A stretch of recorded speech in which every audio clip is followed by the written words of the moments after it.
Good morning, guys. It's time for another PHEV video, but before we get to that, I have been informed that my car is a dusty, dirty mess.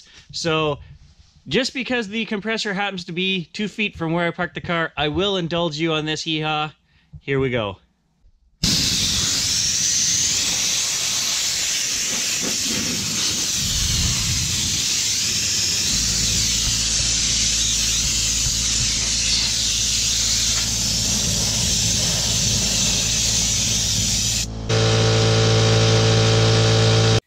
Find me another YouTuber who cares that much about his posse to actually clean his car when they say it's dirty. Alright guys, today we're going to be doing another distance test. So the first tip I'm going to give you guys is something I picked up online. If you want to force the car to start in electric mode, push the brake pedal in, push the EV button in and hold it, and then push the power button down. That will force the car to start in electric mode. So what I want to do today is repeat the last test, which was the distance test with the winter tires freshly put on. In that test, we went 50.8 kilometers, I believe it was, and the temperature outside was 11 degrees Celsius. So today, we're down to 0 degrees Celsius, and I want to see what we're going to get. The roads are a little bit slushy, there's some ice. It's actually lightly raining right now, but this is going to be part of a 3-part test. The next one we're going to do is at like minus 20 or something. So we'll have a range of plus 10 down to minus 20 and in between, just to see if the batteries are being affected. So this is the second test, and that's what we're going to do today, is just burn a tank of electric and see how far we go, following the same route that we did in all the other videos. So there's what the roads look like, guys. Slushy, kind of crappy. The snowplows are out. It's wet, it's raining.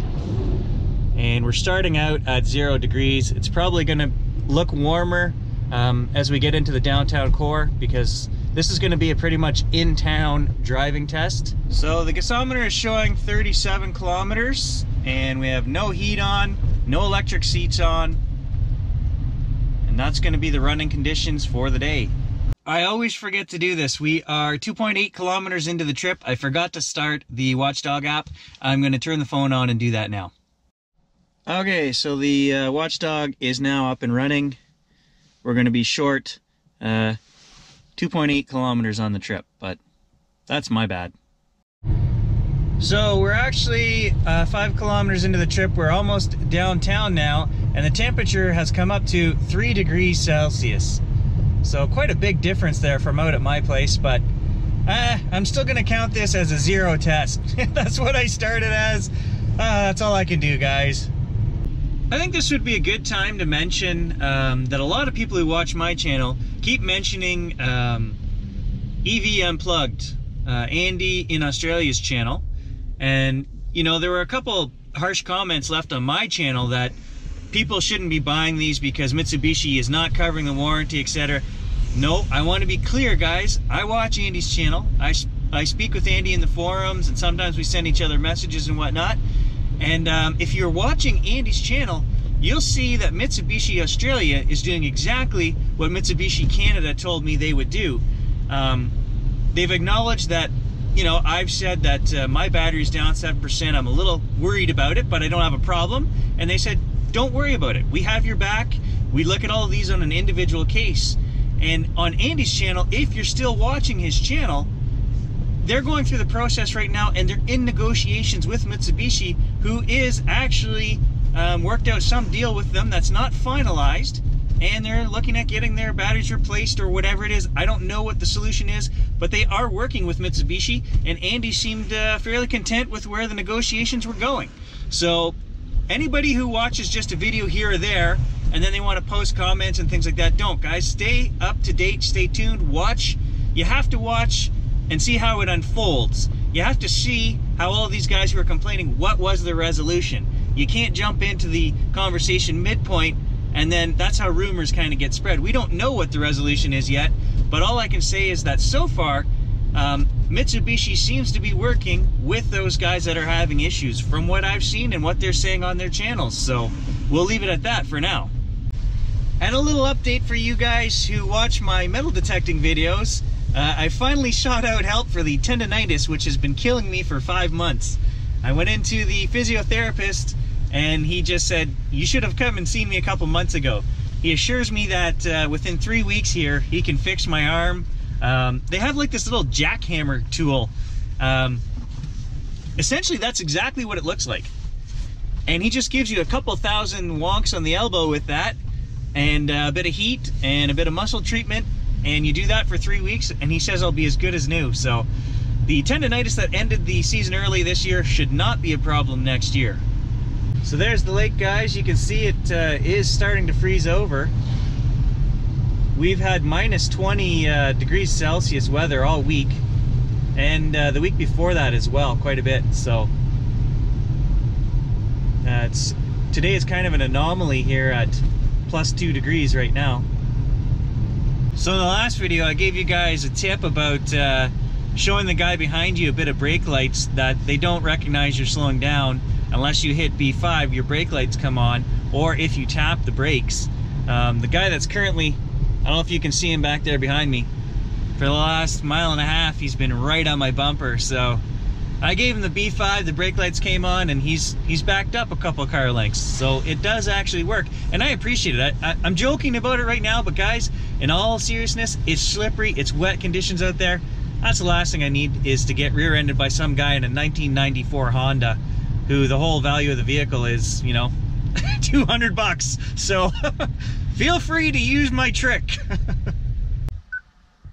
Okay, I just wanted to show you guys that I was talking about the windshield wipers in the last video, and I was concerned about the auto setting coming on at an inappropriate time in winter conditions when the wiper blades might be frozen on the windshield. And if you go under vehicle settings, you can actually adjust the wipers, turn them off.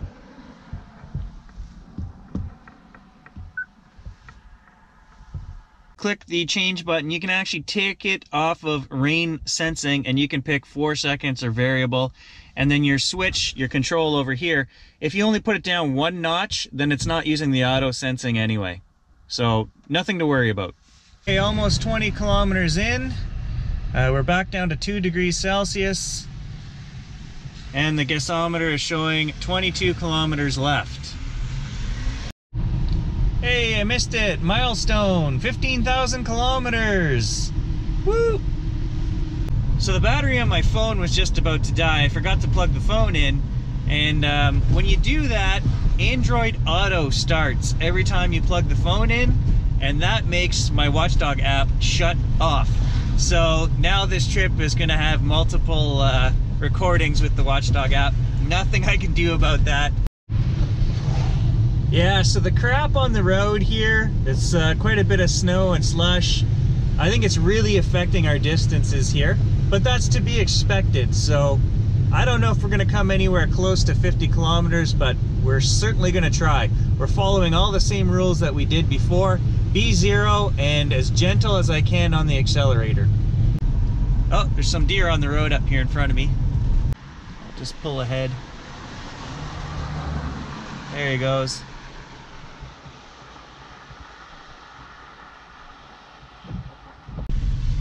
Just another obstacle we have to watch for out here in the rural parts of town. Where I live, I have deer in my yard pretty much every day.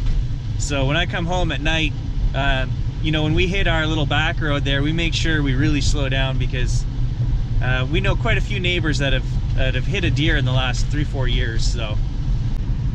So I have a scientific hypothesis, guys, and by doing these little tests, it may kind of show that I'm thinking in the right direction, maybe not.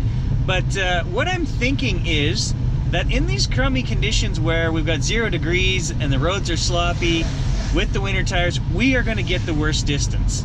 And that would just be because, you know, we're actually forcing the car through 2 inches of wet crap on the road.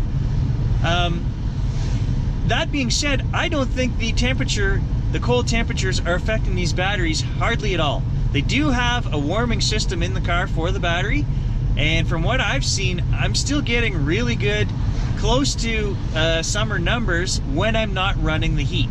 So my hypothesis is that at minus 20, if we can get a nice hard-packed road, everything's frozen solid, and I don't run the heat, we can crack the windows and bear the -20 to do that test, I think we're actually going to see better numbers again than we are in this test right here, because the tires are going to be much harder. They're going to roll much better at those temperatures. Dang, I should have blew that dash off months ago. It looks great.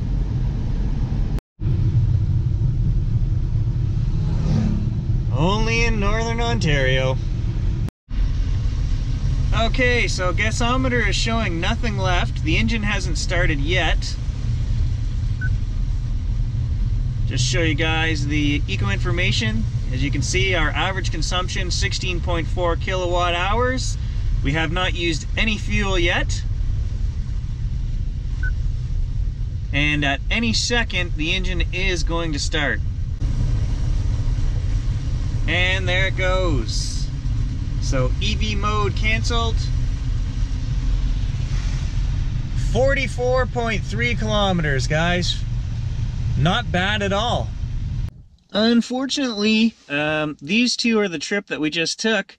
After I plugged the phone in and restarted the Watchdog app, it only ran for 52 seconds and turned itself off again. So it's definitely an Android Auto issue when trying to run the Watchdog. So for that, I apologize, guys. We did get 31 minutes of the trip recorded here, and I'll just quickly show you guys 30.2% gliding because we were using B0.